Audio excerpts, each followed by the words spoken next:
নারীদের শক্তির বিশ্বমঞ্চে প্রস্তুতি সম্পন্ন। শুরু হচ্ছে উইমেন্স রাগবি ওয়ার্ল্ড কাপ 2025।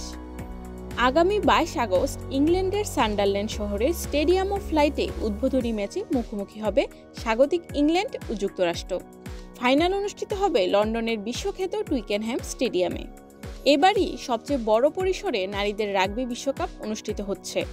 মোট 16টি দেশ 4টি পুলে বিভক্ত হয়ে অংশ নিচ্ছে। New Zealand, Australia, France, Canada, Ireland, Japan সহ শক্তিধর দেশগুলো এবার শিরোপার লড়াইয়ে নামছে। ফুটবল ও ক্রিকেটের মতো বাংলাদেশের রাগবি এতটা জনপ্রিয় নয়, তবুও আন্তর্জাতিক স্তরে এর গুরুত্ব অপরিসীম। নারী বিশ্বকাপের মাধ্যমে আমরা দেখতে পাবো নতুন শক্তি, গতি ও দলীয় চেতনার গল্প, যা আমাদের দেশের নারী খেলোয়াড়দেরকেও অনুপ্রাণিত করবে।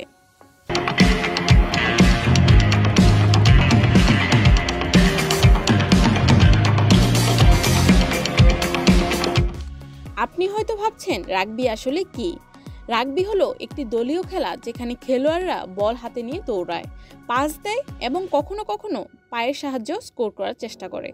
খেলোয়াড়রা একে অপরের সঙ্গে ট্যাকলিং করে বল ছিনিয়ে নেয় এবং দলীয় কৌশল প্রয়োগ করে জয় হাসিলের চেষ্টা করে।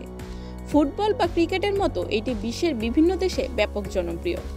ক্রীড়া বিশ্লেষকদের মতে বাংলাদেশের মেয়েরা যেমন ফুটবল ও ক্রিকেটে দাপট দেখিয়েছে, রাগবির মতো শক্তির খেলাতেও তারা ভবিষ্যতে সাফল্যের স্বপ্ন দেখতে পারে এই আসর থেকে। উইমেন্স রাগবি ওয়ার্ল্ড কাপ 2025 নারী শক্তি, গতি, চেতনা আর এক নতুন ক্রীড়া ইতিহাসের শুরু।